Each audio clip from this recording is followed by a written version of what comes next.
भाया रे भाया खूब खाया, भाटा खाया, गांव खाया, खान खाया, खेती खाई, खलियान खाया, सब कुछ खाया। बहुत बड़ी बात बोल रहे हो कि अपराध करते थे। अगर आप न्यू मानो कि प्रमोद जैन भाई ऐसे सीखने को क्या मिलता है, तो प्रमोद जैन भाई ऐसे ये सीखा जा सकता है, कट्टा बनाना, पिस्टल कट्टा बनाना, बड़े आरोप पर कब्जे करना, आम आदमी गरीब आदमियों के प्लॉट को कैसे हड़पा जाए वो करना, इसमें एक गांजा दारू शराब का अवैध व्यापार करवाना। ये बताओ कि कंवरलाल जी अकलेरा झालावाड़ की धरती से आते हैं, 14 दिन में इसके बोरी बिस्तर बांधते हैं और इसको चुनाव हरा देते हैं, या यहाँ तक कि हमें मरवाने की सुपारी भी दी। मैं इस वक्त बारा में बैठा हूं और मेरे साथ जो शख्सियत बैठी है वो और कोई नहीं, बारा नगर परिषद के पूर्व सभापति कमल राठौड़ जी हैं। आज नरेश मीणा की नामांकन रैली थी, जनसैलाब उमड़ा था। ये नरेश मीणा के मित्र भी हैं और प्रमोद जैन भाया के धुर विरोधी हैं। अब नरेश मीणा जो हैं प्रमोद जैन भाया के खिलाफ चुनाव लड़ रहे हैं, अंता से लड़ रहे हैं। कंवरलाल मीणा जिस तरीके से षड्यंत्र पूर्वक जेल में गए, लोगों का ये कहना है, इनसे बातचीत करते हैं कि आखिर आज की इनसाइड स्टोरी क्या रही, क्योंकि ये इन्होंने पूरी नामांकन रैली को बड़े गंभीरता से देखा है और नरेश मीणा का कंधे से कंधा मिलाकर साथ दे रहे हैं। वैसे बीजेपी समर्थित है, नरेश मीणा निर्दलीय चुनाव लड़ रहे हैं, कंवरलाल जी के साथ थे 2023 की विधानसभा चुनाव में। आज पत्ते खुलवाते हैं कि आखिर प्रमोद जैन भाया के खिलाफ इतनी एंटी इनकम्बेंसी बनी क्यों है, इतनी नैरेटिव बनी क्यों है। अचानक से प्रमोद जैन भाया के खिलाफ पूरी हाड़ौती के लोग खड़े हो गए हैं। सबसे पहले तो आपका बहुत बहुत हार्दिक स्वागत है। आपका भी बहुत बहुत धन्यवाद। बारा की धरती पर आज की जो नामांकन रैली थी उसको गंभीरता से देखा भी है, और हम जो देख रहे हैं बारा के हालात, तो बारा के पिछले 25 सालों से ये लोग राजनीति कर रहे हैं। ये लोग घूम के आ रहे हैं। धीरे धीरे आप और हमको पता नहीं लगता कि जो पॉलिटिकल स्पेस है वो सामान्य और आम परिवार के बच्चों के लिए, आम परिवार के लोगों के लिए खत्म होता जा रहा है इन लोगों की वजह से, क्योंकि ये सीट छोड़ना नहीं चाहते। बार बार पैसे के दम पर राजनीति कर कर, पैसे के दम पर टिकट लाकर नए लोगों को आगे आने का मौका नहीं देते, और इनसे जनता ऊब चुकी है। मुख्य रूप से इनका जो भ्रष्टाचार आज हमारे बारा का जो नाम रोशन किया है भ्रष्टाचार में, क्योंकि पूरे देश में अगर कोई भ्रष्टाचार का नाम आते ही सबसे पहला नाम अगर कोई आता है, राजेंद्र गुड़ा मंच पे कह भी रहे थे कि हाड़ौती में सबसे भ्रष्टाचार नेता दिया तो हाड़ौती ने दिया, सबसे ईमानदार नेता दिया तो हाड़ौती ने दिया, और सबसे लड़ाका नेता दे रहा है तो भी हाड़ौती दे रहा है। देखो हम तो संघर्ष कर रहे हैं हमारी बारा के लिए, हमारी मातृभूमि के लिए। तो पूरे देश में मैं जो आपको बता रहा हूं कि पूरे देश में अगर कहीं पे भी राजस्थान में भ्रष्टाचार का नाम आता है तो सबसे पहले दिमाग में क्लिक होता है प्रमोद जैन भाया का नाम। तो ये तो इसने हमारे बारा को ये आइडेंटिटी दी है। भरत सिंह जी का मैं सभी लोग बहुत सम्मान करते थे, वो कितने ईमानदार विधायक रहे हैं, पूर्व मंत्री रहे हैं। पूरी कांग्रेस में चिल्लाते चिल्लाते वो थक गए। खूब उन्होंने मतलब अपनी ईमानदारी को झंडा लेकर खूब उन्होंने भ्रष्टाचार के खिलाफ आवाज उठाई। वो कहते रहे प्रमोद जैन भाई के खिलाफ, लेकिन इसके पैसे ने और इसके भ्रष्टाचार ने पूरी कांग्रेस को खरीद रखा है। अशोक गहलोत हो या बड़े नेता हो, सारे के सारे इसके भ्रष्टाचार में लिप्त हैं, और इसी का परिणाम है कि हमारी बारा भी भुगत रही है और पूरे राजस्थान ने भुगता है। फिर भी मैं आपसे कहता हूं कि भ्रष्टाचार का जो मुद्दा है ना, जो सब लोग कहते हैं कि प्रमोद भाया का भ्रष्टाचार का मुद्दा प्राथमिक है, लेकिन मैं कहता हूं कि वो भी सेकेंडरी। इसका जो प्रमुख मुद्दा है, जो प्रमुख नेगेटिविटी, जो नैरेटिव जो बना हुआ है ना पूरे, उसका असल जो आम आदमी जिससे प्रभावित हुआ है वो है अपराध। ये कैसे? ये लोग कह रहे हैं भाया रे भाया खूब खाया, भाटा खाया, गांव खाया, खान खाया, खेती खाई, खलियान खाया, सब कुछ खाया। बहुत बड़ी बात बोल रहे हो कि अपराध, प्रमोद जैन भाया जैसे नेता अपराध। मैं आपको बता दूं कि ये सब लोग जो खाया और ये जो चीजें जो भ्रष्टाचार में, उसमें तो ये नंबर 1 है, लेकिन अपराध जिससे आम आदमी प्रभावित हुआ है ना, तो अपराध में भी ये नंबर 1 है। मतलब बदमाश है, अपराधी है 1 नंबर का। इसका जो मेन मुख्य काम है ना, वो है कि आज हमारी मातृभूमि को लो, बारा, जो अपने बारा जो जिस जन्मभूमि से जुड़ा हुआ रहता है या जिसकी भी कर्म भूमि होती है, वो क्या कोई अपने घर में अपराध को पनपाता है क्या? ये एक ऐसा व्यक्ति है जिसने बारा के अंदर, पूरे बारा जिले में अपराधियों का, एक गुंडा तत्वों का, टुच्चों की एक फौज तैयार करी। वो टुच्चे बाजार में लोगों को परेशान करते थे। अगर आप न्यू मानो कि प्रमोद जैन भाई ऐसे सीखने को क्या मिलता है, तो प्रमोद जैन भाई ऐसे ये सीखा जा सकता है, कट्टा बनाना, पिस्टल कट्टा बनाना। बड़े आरोप लगा रहे हैं सभापति जी आप। सही आरोप लगा रहा हूँ, आरोप नहीं लगा रहा, मैं तो बिल्कुल सही बात कह रहा हूँ आपको। बारह के बाजार में आम आदमी से आप ये पूछ सकते हो, इसका जो मुख्य काम है ना, मैं कह रहा हूँ ना कि इससे क्या सीखा जा सकता है। ये ऐसा नेता है, इनसे कट्टा बनाना, जमीनों पर कब्जे करना, आम आदमी गरीब आदमियों के प्लॉट को कैसे हड़पा जाए वो करना, इसमें एक गांजा दारू शराब का अवैध व्यापार करवाना। जैसे ही ये आदमी जीतता है, जीतते ही अपने दलालों की मीटिंग करता है। मतलब कार्यकर्ता तो कांग्रेस में है ही नहीं, केवल कर्मचारी है, इसके कर्मचारी, प्राइवेट लिमिटेड कंपनी है, यहाँ पे ये कांग्रेस है ही नहीं। देखो ना आपने भी टिकट के मामले में भी कांग्रेस होती तो एक कोई जनाधार वाले नेता को, या जिसका जनता में एक फीडबैक हो कि भाई ये अच्छा नेतृत्व। अब आप कह रहे हो कि जनाधार, अब मैं एक बात कर लेता हूँ, जनाधार की बात करते हैं तो फिर कंवरलाल जैसे नेता के सामने मात्र 5,000 से चुनाव हारते हैं प्रमोद जैन भैया, वो कैसे? अब वो ऐसे कि आप मुझे ये बताओ कि कंवरलाल जी अकलेरा झालावाड़ की धरती से आते हैं, 14 दिन में इसके बोरी बिस्तर बांधते हैं और इसको चुनाव हरा देते हैं। कब? जब 10 से 15 हजार रुपए प्रति वोट इसने लोगों को खरीदने की कोशिश की। अच्छा, ये स्थिति है यहाँ पे। कोई मतलब वो एक जन आशीर्वाद या जनता का मैंडेट नहीं होता।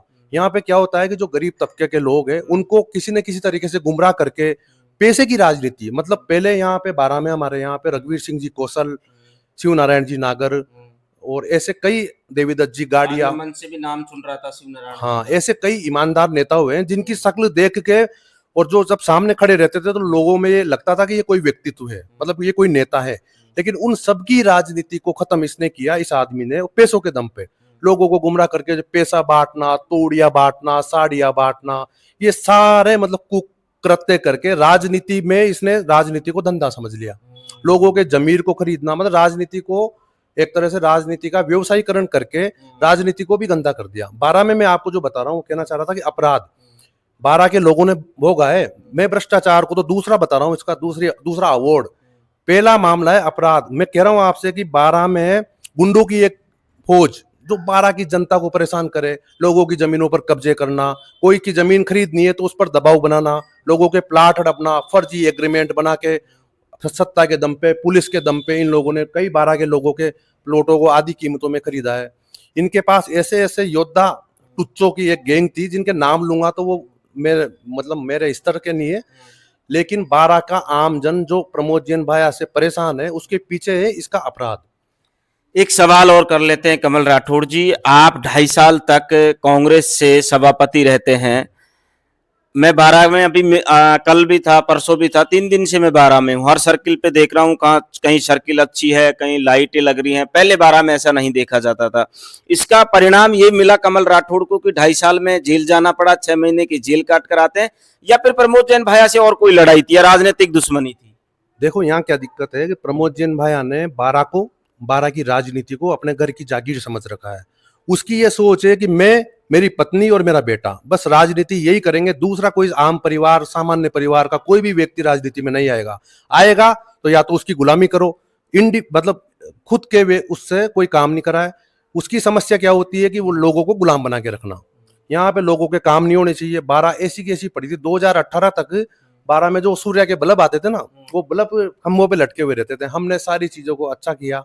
हमने समझा कि हमने यहाँ पे जन्म लिया है, हमारी मातृभूमि है, हमारे शहर के लोगों के लिए अच्छा होना चाहिए। तो यहाँ जितने भी ग्राउंड है, पार्क है, चौराहे है, गली गली में रोड बनाना, सारे अच्छे काम करने का हमने प्रयास किया, जिनको कि मैं गिनाना भी ये समझता हूँ कि मातृभूमि के लिए काम करे, और उनको गिनाना भी एक अपने आप में अच्छी बात नहीं होती।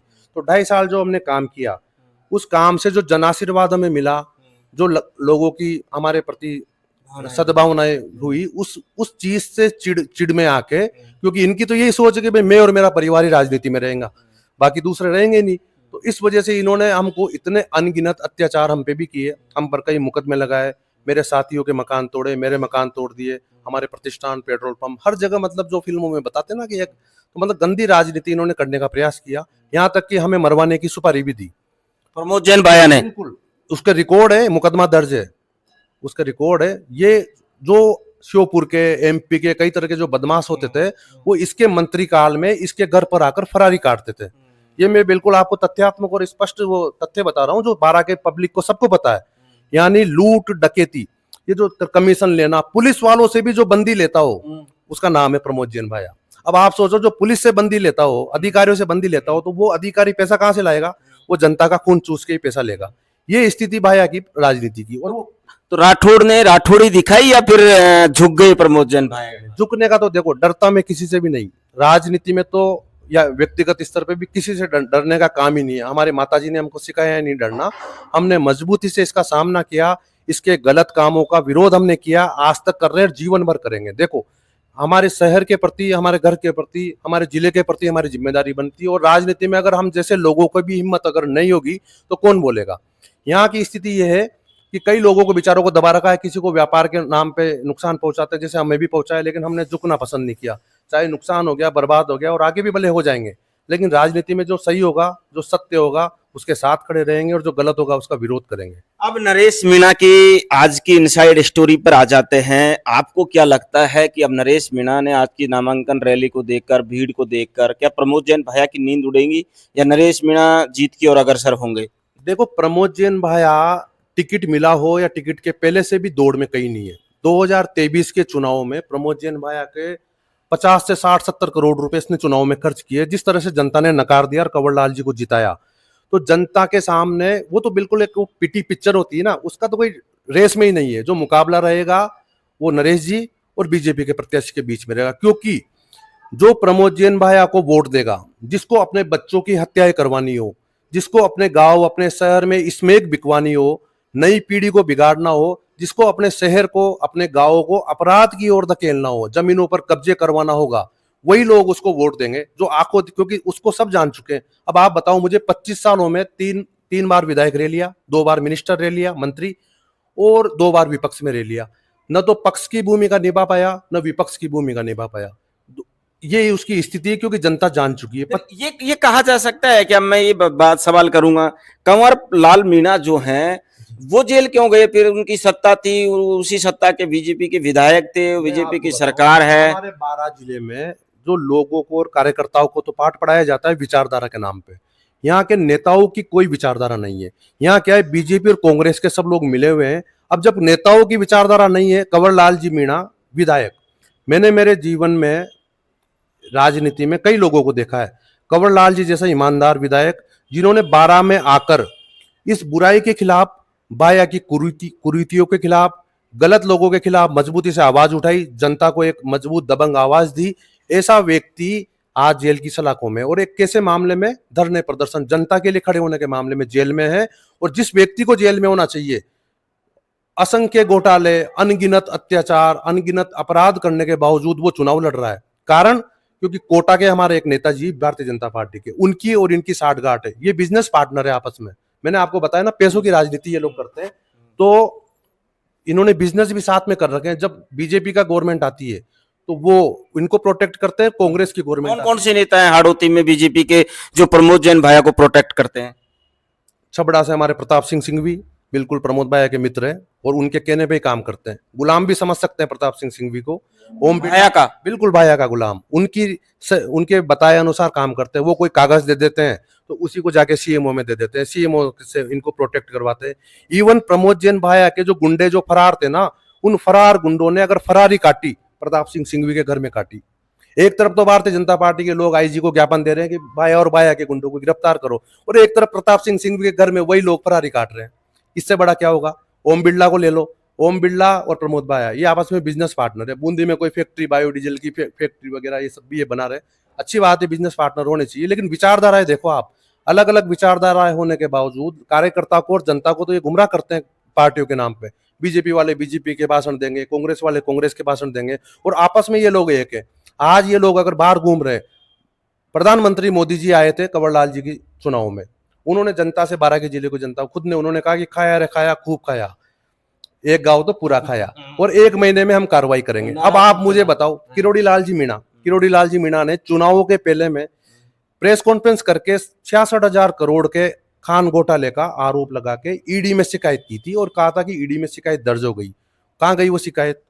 कहां गई वो कार्रवाई? इसका मतलब मिले हुए हैं, वही तो है ना, इसका मतलब मिले। और फिर आज जब चुनाव आ रहे हैं तो वापिस ये कहेंगे कि हमारे पास मुद्दा है प्रमोद जैन भैया के भ्रष्टाचार का। तो मैं तो ये कहता हूं बिल्कुल, क्योंकि सत्य बोलने में घबराना नहीं चाहिए, क्योंकि नोटिस आ जाए कि नरेश मीणा को आ चुका है नोटिस, कहीं आ जाए कि 6 साल के लिए कमल राठौड़ को पार्टी से निष्कासित। कोई दिक्कत नहीं, उसकी चिंता नहीं। विचारधारा होना अच्छी बात है, सबकी अपनी विचारधारा होनी चाहिए, मेरी भी विचारधारा है, लेकिन विचारधारा में अंधभक्त होना ये गलत बात है। मैं अंधभक्त नहीं हूं। मैं स्पष्ट कहता हूं कि आज ये कहेंगे भ्रष्टाचार, तो आपकी सरकार है ना 19 महीने 20 महीने से, जब ये भ्रष्टाचारी है, बिल्कुल सब मानते, जनता मानती, कांग्रेस भी मानती, बीजेपी भी मानती, तो ये भ्रष्टाचार है। किरोड़ी लाल जी मीणा ने 66,000 करोड़ के खान घोटाले का ईडी में शिकायत दर्ज किए, ईडी में शिकायत दर्ज भी हो गई, तो उस पर कार्रवाई क्यों नहीं हो रही? कौन बचा रहा है? दिल्ली में बैठा बड़ा नेता बचा रहा है, या कोटा में बैठे हुए नेताजी बचा रहे हैं, या ये आपस में कैसे बच रहे हैं फिर? और अगर ये बचा रहे हैं तो फिर जनता को गुमराह क्यों कर रहे हो कि भाई इस पे कार्रवाई करेंगे? आज फिर जनता आपके जासे में आएगी। लोगों की उम्मीद क्या थी? लोगों ने जो बीजेपी को वोट दिया था ना पूरे 12 जिले में, वो इसलिए दिया था कि इस भाया जैसे राक्षस का अंत हो, ये प्रमोद भाया का अपराध खत्म हो, ये जो 12 है, 12 पर जो बुरा साया है, प्रमोद भाया नाम का जो बुरा साया है, उसका अंत हो, इसके भय से जनता मुक्त हो जाए, इसलिए वोट दिया था। लेकिन वो जस के तस है। कंवरलाल जी ने मजबूती से संघर्ष किया, तो उस संघर्ष का परिणाम क्या निकला? वो आज जेल में। मतलब एक संघ का कार्यकर्ता शुरू से संगठन के रहे हैं और उनकी मदद करने के लिए पार्टी आगे नहीं आई। मैं आपसे ये कहना चाहता हूं कि जो पार्टी अपने विधायक, भाई कार्यकर्ता और जनता तो बाद में आती है, लेकिन एमएलए तो अपने आप में एक वो होती है ना, जो पार्टी दिल्ली जयपुर से लेकर केंद्र तक सरकार में है, वो पार्टी अपने विधायक की अगर मदद नहीं कर सकती तो कार्यकर्ता और जनता की कैसे मदद होगी? आप कल्पना करो। अब कोई कार्यकर्ता जबरदस्ती के गुमान में रहे कि मेरी सरकार तो इन पूंजीपतियों की, इन धन्ना सेठों की है, जिन लोगों ने पैसे के दम पर राजनीति कर रखी है। तो ये राजनीति में सुधार अगर आएगा, तो आज नरेश अगर मैदान में है, तो मैं शुभकामनाएं देता हूं, भगवान से प्रार्थना करता हूं, वो व्यक्ति संघर्ष कर रहा है, हम भी संघर्ष कर रहे हैं, 4-5 साल से 12 में भी संघर्ष कर रहा है। एक बार बताओ कौन संघर्ष करता है? जेल जा रहा है, जेल से आ रहा है, जेल जा रहा है, जेल से आ रहा है, बार बार जेल, क्योंकि नेताओं के पास क्या है? जेल डाल दो। मैं बोलूंगा मुझे जेल डाल दो, नरेश बोलेगा नरेश को जेल डाल दो, ये इनके पास हथियार होता है। लेकिन जनता को समझना पड़ेगा। 25 सालों से प्रमोद भाया की गंदी राजनीति भी 12 ने देखी है, और अब एक लड़ाका 12 का बेटा अगर लड़ने आ रहा है, संघर्ष कर रहा है इन बुरे लोगों से, राक्षसों से। आप जानते हो राजनीति में हर आदमी डरता है, लोग बुरे लोगों से कोई उलझता नहीं है। तो अगर कोई व्यक्ति अपनी जान जोखिम में डाल के हर तरह से मतलब बर्बाद होके 12 की धरती पर लड़ाई लड़ रहा है, तो उसका साथ देने में क्या बुराई है? 12 के लोग जब इस गुंडे का, इस अपराधी का, इस राक्षस का, इस भ्रष्टाचारी का साथ दे सकते हैं, तो फिर इस नरेश का साथ क्यों नहीं दे सकते? मैं तो कहता हूं कि जनता को आगे आना चाहिए, क्योंकि जब तक आप परिवर्तन नहीं लाओगे, आज मैं चेयरमैन बना, आज की भीड़ को देखकर क्या लगता है? देखो एक भीड़ तो कल 15 तारीख को कांग्रेस की रैली है, जिसमें कई बड़े बड़े नेता बुलाए जा रहे हैं, राहुल गांधी के ऑफिस से फोन करा के। उसमें अब तक तो क्या स्थिति थी? प्रमोद भाई पैसों की राजनीति करता है, वो सब कार्यकर्ताओं को या उसके कर्मचारियों को बुला के कह देता है भाई एक ट्रक तू लाएगा, एक बस तू लाएगा, 500 रुपए पर कैंडिडेट तुझे लाना है। आज जब नरेश जी की रैली थी, तो उसके बाद रेट बढ़ गई, क्योंकि कितनी हो गई रेट? अब 1000 रुपए कर दी। उसने कहा, उसके कर्मचारियों को कह दिया भाई 1000 रुपए व्यक्ति लाओ, पर भीड़ आनी चाहिए, मेरी इज्जत का सवाल है, क्योंकि भीड़ आने रही इनके, फिर भी 1000, 2000, 3000 से ज्यादा लोग इनके नहीं आएंगे। मैं कह रहा हूं आपसे, देख लेना, आप खुद रुको यहाँ पे। आज जो 50,000 की संख्या में भीड़ थी, आप ये बताओ, एक व्यक्ति जो लड़ा का चुनाव लड़ रहा है, उसके पास कोई पार्टी नहीं है, उसके बावजूद 50,000 लोग आशीर्वाद देने आए, और उसमें मान लो चलो 2-5 लोग बाहर के हो सकते हैं, लेकिन 40,000 तो 12 जिले के लोग हैं, 15 से 20,000 अंता विधानसभा के लोग थे। कोयला में मेरी बात हुई, बामला भी मेरी बात हुई, तुलसा, कोटड़ी, अंता, मांगरोल, सब जगह मेरी बात हुई। लोकल सभी लोग वहां आए, उत्साह से आए, नई पीढ़ी उमंग के साथ आए। बात क्या है कि यार एक लड़ाका आया है। और फिर सबसे बड़ी बात क्या होती है कि नरेश जी ने छबड़ा में चुनाव लड़ा, वहां लोग कह रहे थे कि यार निर्दलीय के तो क्या है, 5,000 वोट आएंगे, 10,000 वोट आएंगे। 44,000 वोट वो लेके गया खुद की दम पे। 2-3,000 वोट अगर और आ जाते तो आज वो विधायक होता। फिर 12 का लड़का, 12 का बेटा टोक उनियारा जाता है, वहां पे भी उसके सिद्धांतों के, उसके संघर्ष के बलबूते पे चुनाव लड़ता है। बड़े बड़े जो वहां के नेता थे, उनको सबको घर बिठाता है, 60,000 वोट लेके आता है। जिस दिन उसका रिजल्ट आया, उस दिन भले से वो जेल में था, लेकिन 12 के हर आदमी की छाती चौड़ी हो गई कि हमारे 12 का लाल टोक उनियारा में गया और 60,000 वोट लेके आ गया। तो मैं ये कहता हूं कि जब 12 का बेटा टोक उनियारा गया, तो टोक और उनियारा के लोगों ने 12 के बेटे को आशीर्वाद देके 60,000 वोट दे दिए, तो क्या 12 के लोगों की जिम्मेदारी नहीं बनती है कि भाई जो बाहर के लोग उसको सपोर्ट कर रहे हैं, तो ये तो हमारे धरती माँ का है, ये तो हमारे 12 का बेटा है। तो 60,000 की जगह मैं आपको विश्वास दिलाता हूं कि मजबूती से चुनाव अगर नरेश जी लड़ेंगे ही लड़ेंगे, और हर जगह मजबूती से ही लड़ते हैं, तो ये 60,000 की जगह 1 लाख वोटों से बारां की जनता, अंता मागरोली की जनता उसको वोट देगी और शानदार उसकी जीत होगी बुराई के प्रति। क्योंकि ये भी जानते हैं यहाँ बारां में जो दिक्कत है ना, वो है प्रमोद जैन भाया। आज की तारीख में यही प्रमोद जैन भाया था जिसके बारां के लोगों ने ऐसा आशीर्वाद दिया था कि निर्दलीय चुनाव भी जिताया था, लेकिन बारां के लोगों को ये पता नहीं था कि ये चुनाव जीतने के बाद में बारां के ही लोगों को लूटेगा। इस हिंदुस्तान में धर्म के नाम पे अगर कोई लूट करने वाला है, मतलब धर्म को भी अगर कोई व्यापार बनाना आता है तो उस प्रमोद जैन भाया नाम है, मतलब धर्म के नाम पे भी लूट करता है। तो यहाँ की जनता को प्रमोद भाया से मुक्ति चाहिए, क्योंकि प्रमोद भाया अपने आप में एक अपराध इतना रोष भरा है प्रमोद जैन भाया के। रोज की बात नहीं, आप मैं नहीं, हमारे यहाँ पे उपसभापति थे मेरे साथ गौरव शर्मा, वो भी इनके बच्चे की तरह था, हम भी इनके बच्चे की तरह ही थे। हम जो बच्चे की तरह थे वो जेलों में डाल दिए गए, हमारे परिवार को परेशान किया गया, हमारे मित्रों को परेशान किया गया। गौरव शर्मा उपसभापति की जमीन छीनने के लिए इन्होंने उसकी हत्या करवा दी, इनके गुंडों ने, मर्डर हुआ है उसका। और उसको केस को इन्हीं के लोग, जब बारां के लोग सीबीआई जांच की मांग कर रहे थे, तो उस मांग करने वाले लोगों में भी इनके 20 आदमी भेज के उस मांग को ठंडा करवा दिया। इसी का राज था, यही मंत्री था, सीबीआई जांच की मांग कर रहे थे लोग तो करवा लेता, इसी के लोगों ने उसकी हत्या कर दी जमीन छीनने के लिए। ये स्थिति थी बारां में। एक दिनेश है, उसका मर्डर हो गया। एक मेरा एक साथी था, उस पर गोली चलवाई। तो यहाँ एक राजेश कटाना करके सीआई थे, मजबूत आदमी था, हालांकि कांग्रेस के टाइम था तो फिर मंत्री की बात माननी भी पड़ती है। तो राजेश कटाना जब उन अपराधियों के घर पे पहुंच गया उनको पकड़ने, क्योंकि देखो कोई भी अगर पुलिस अधिकारी अच्छा रहेगा तो उसकी निष्ठा सबसे पहले ये रहती है कि अपराध खत्म करने के लिए अपराधी को पकड़े। तो उसके घर पे वो पहुंच गया, तो इसको बुला के सीआई को गाली गलौज करी मंत्री ने कि मेरे आदमियों के पास कैसे चले गए। ये मंत्री, एक नेता का ये स्तर होना चाहिए कि वो जो बारां में गंदगी फैला रहा हो, जो बारां में अपराध कर रहे हो, यहाँ के दुकानदार, अगर कोई दुकानदार कोई पोस्ट डाल दे कि भाई यहाँ पे रोड नहीं है, नाली नहीं है, तो प्रमोद भाया के गुंडे उस व्यापारी की दुकान पर पहुंच के क्या कहते थे कि ये जो आटा रखा हुआ है ना तेरी दुकान पे, ये स्मैक भी हो सकती है, हम तुझे फंसा देंगे, हटा पोस्ट। इस भय से बारां जी रही थी, और उस भय से मुक्त होने के लिए बारां ने भारतीय जनता पार्टी को वोट दिया था। लेकिन भारतीय जनता पार्टी भी बारां की उस अपेक्षा पे तो खरी नहीं उतरी। हालांकि पार्टी अच्छी, पार्टी के सिद्धांत है, क्योंकि कम से कम वो लोग कैसे भी है, काम नहीं करते हो, विकास नहीं करते हो, लेकिन अपराध के दलदल में धसे हुए नहीं है, इस तरह से लोगों को मरवाते नहीं है, लोगों की जमीनों पर कब्जे नहीं करते। ये भारतीय जनता पार्टी की एक अच्छाई है, क्योंकि विचारधारा से जुड़े हुए हैं, संगठन से जुड़े हुए लोग हैं। पर प्रमोद भाया की तो ये स्थिति है कि जो भी इसको वोट देगा वो निश्चित रूप से इसके भ्रष्टाचार में लिप्त होगा, वो निश्चित रूप से इसके जो अपराध है उसमें लिप्त होगा। सवाल करने के लिए आपने कोई जगह नहीं छोड़ी। जगह छोड़ भी नहीं सकते, क्योंकि बारां की आत्मा की बात मैं करता हूं। मैं राजनीति या मैं अपने आप को नेता मानता भी नहीं हूं। मुझे जब परमात्मा ने और जनता ने मौका दिया तो मैंने काम करके दिखाया। और मैं कोई विचारधारा, मैंने आपको कहा मैं विचारधारा में अंधभक्त भी नहीं हूं। मैं कांग्रेस में सभापति था, मैंने स्वामी विवेकानंद जी का सर्किल बनवाया, मैंने महाराणा प्रताप को घोड़े पे बिठवाया, यहाँ पे जो लोगों की मांग थी। काम क्या देख रहा हूं अभी महाराणा प्रताप चौक, उधर भी भगत सिंह, चंद्रशेखर आजाद, वीर सावरकर जी, जो भी, मतलब अगर मैं विचार, मतलब ये पार्टियों की अंधभक्ति में चलता तो सवाल ही नहीं उठता कि मैं ये काम करा सकता। कोई कांग्रेस में रह के स्वामी विवेकानंद जी के और भगवा ध्वज के साथ कोई सर्किल बना सकता है क्या? आप मुझे बताओ। मैंने बनाया, क्योंकि मैं स्वतंत्र विचारधारा का व्यक्ति हूँ। जहां सही होगा वहां बात करूंगा, जो गलत होगा उसका विरोध करूंगा। नरेश के साथ कब एंट्री कर रहे हो? बस उसी पे मेरी टीम के साथ मंत्रणा चल रही है कि क्या इसमें कर सकते हैं। लेकिन इस प्रमोद जैन भाया और इसके भ्रष्टाचार और इसके अपराध को बारां में दोबारा पनपने नहीं देंगे।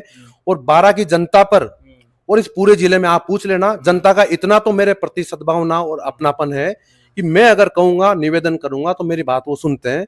और बारां के लोगों ने मुझे इतना आशीर्वाद दिया है कि इस आदमी ने जब 6 महीने मुझे जेल में रखा, तो जेल से छूटने के आने के बाद भी 5,000 लोग जेल के बाहर खड़े हुए थे मुझे लेने के लिए।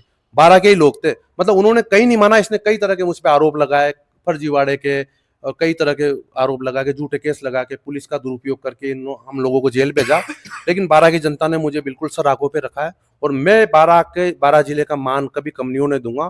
कभी आगे भी अवसर मिलेगा तो आप देखोगे बारां विकास के नए आयाम छुएगी। और अपराध के प्रति हम हमेशा मुखर है, विरोध हमेशा गलत का करते रहेंगे। इसकी परिपाटी है, मतलब ये पहले भी चुनाव हार गया था, चुनाव हारने के बाद इसने बारां के लोगों से और कान पकड़ के माफी मांग लेता है, झूठ बोलता है। अभी देखना, अभी फिर चुनाव में माफी मांगेगा, मुझसे गलती हो गई, मुझसे माफ कर दो। लेकिन इसको जो प्रोटेक्ट करते हैं ना, ये बालाजी की यात्रा में जाता है, तो इसको आसपास चेन बनाते हैं, जैसे पुलिस चेन बनाती है ना सुरक्षा में, तो चेन कौन लोग बनाते हैं? जो जमीनों पर कब्जे करते हैं, जिन्होंने मर्डर कर रखे हैं, जिन पर कई तरह के संगीन धाराओं में मुकदमे जड़ते हैं, जिनसे जनता परेशान है। हम तो वही कॉन्फिडेंस में आ जाते हैं कि बहुत अच्छे लोगों को साथ लेके घूम रहे हैं, ये स्थिति है। उसको यही नहीं पता कि मेरे साथ रहने वाले कौन लोग हैं, और सब पता है। उसको बड़ा मजा आता है अपराधियों को संरक्षण देने में। कई लोगों ने, जो 3-3 स्टेट में पुलिस जिनको ढूंढ रही थी ना, उन लोगों को फरारी कटवाई है मंत्री रहते हुए यहीं चौमुखा स्थित इसके निवास पर। खुद नरेश मीणा के मर्डर की साजिश करी किसने? हाँ, मेरी हत्या की साजिश करी, रिकॉर्ड में है, पुलिस इन्वेस्टिगेशन कर रही है। अभी भी कई मुकदमे लगे पड़े हैं, हाई कोर्ट से रिलीफ नहीं मिली तो जयपुर दिल्ली जाके रिलीफ लिया है। पैसे वाले लोग हैं, और ये पैसे की राजनीति को हम लोग खत्म करके रहेंगे, और बारां की जनता इसके भय से मुक्त होगी। चाहे कुछ भी हो जाए, हम कितने ही बर्बाद हो जाए, लेकिन हमें बारां के लोगों पर विश्वास है। इस राक्षस का नाश करके रहेंगे पूरी तरह से, क्योंकि ये बारां के लिए अभिशाप है। हमारी एक बात, पिछले चुनाव में भी एक नारा था कि बारां जिले पर अगर कोई बुरा साया है तो उसका नाम प्रमोद भाई है। ये थे पूर्व सभापति बारां के कमल राठौड़ जी। कोई सवाल करने की जगह नहीं छोड़ी, प्रमोद जैन भाया पे इतने संगीन आरोप लगा दिए, और ये कह भी रहे हैं कि मेरे पास तथ्य हैं, मैं तथ्यों के साथ बात कर रहा हूं, झूठी बात नहीं कर रहा। नरेश मीणा के बारे में कहा है कि नरेश मीणा चुनाव जीतेंगे, क्योंकि वो राक्षसों के खिलाफ लड़ाई लड़ रहे हैं, भ्रष्टाचार के खिलाफ लड़ाई लड़ रहे हैं, और बड़े संगीन आरोप लगा दिए कि प्रमोद जैन भाया को किसी से शिक्षा लेनी है तो कट्टे बनवाने की शिक्षा ले सकता है, किसी की जमीन पर कैसे कब्जा करना है वो शिक्षा ले सकता है, दबंगाई कैसे करनी है। मैं आज बारां में नहीं बैठा, मुझे ऐसा लग रहा है कि मैं उत्तर प्रदेश के किसी शहर में बैठा हूं, क्योंकि उत्तर प्रदेश में ऐसे गुंडे और मवाली ऐसे पनपते रहते थे पहले 90 के दशक में, 80 के दशक में। मुझे आज ऐसा प्रतीत हो रहा है कि मैं उत्तर प्रदेश के किसी बाहुबली के शहर में बैठा हूं, या मैं फिर किसी अतीक अहमद के शहर में बैठा हूं, क्योंकि प्रमोद जैन भाया पे जिस तरीके से आरोप कमल राठौड़ जी ने लगाए, तो लग तो रहा है कि ये सफेद पोशाक पे अपने काले कारनामों को कैसे छुपाते हैं, ये स्पष्ट तौर से देखा जा सकता है। नमस्कार, मतलब मैं आपको बताऊं कि सफेद कपड़े में यह आदमी बाहर कैसे निकल लेता है, ये बड़े ताज्जुब की बात है। ये जो कार्यकर्ता है ना, कांग्रेस के कार्यकर्ताओं से भी आप पूछ लेना कि पूरे 5 साल जब ये सत्ता में रहता है तो कांग्रेस का किसी कार्यकर्ता और जनता की कोई सुनवाई नहीं होती। 6-6 घंटे, 12-12 घंटे तक लोग पड़े रहते हैं इसके घर के बाहर, लेकिन उनसे मुलाकात नहीं होती। और जैसे चुनाव आता है, जैसे जनता इसको इनकी वो बाहर का रास्ता दिखाती है, तो ये उनके पैर पड़ जाता है। आज यही स्थिति है, लोगों के घर जा जाके कि साहब मेरा बुरा समय, मुझे बचा लो, मुझे वोट दिलवाओ, ये सब करो, पैसे भी देता है। तो ये क्या है कि कार्यकर्ताओं के जमीर को खरीदने का काम करता है, लेकिन कार्यकर्ता भी जागरूक है।